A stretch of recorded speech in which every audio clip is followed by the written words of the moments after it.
Oh, hello mga katoda. Ito may bagong pasok na naman na membro namin. Kumuha ng dalawang bikal mga katoda. Iluluto namin dito sa paradahan namin.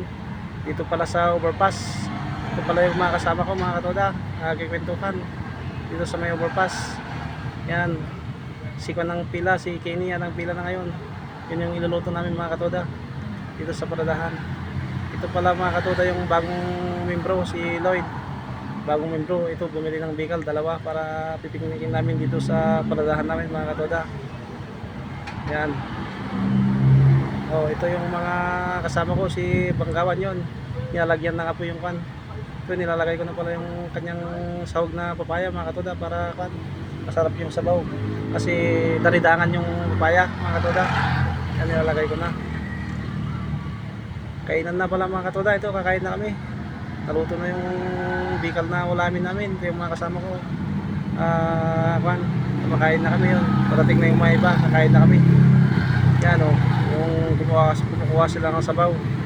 Yan, kainan na mga katoda. Yan, yung mga kasama ko, kumakain na. Kainan tayo. Para masaya kung maraming kasamang kumakain. Yan, yung mga kasama namin. Kainan na para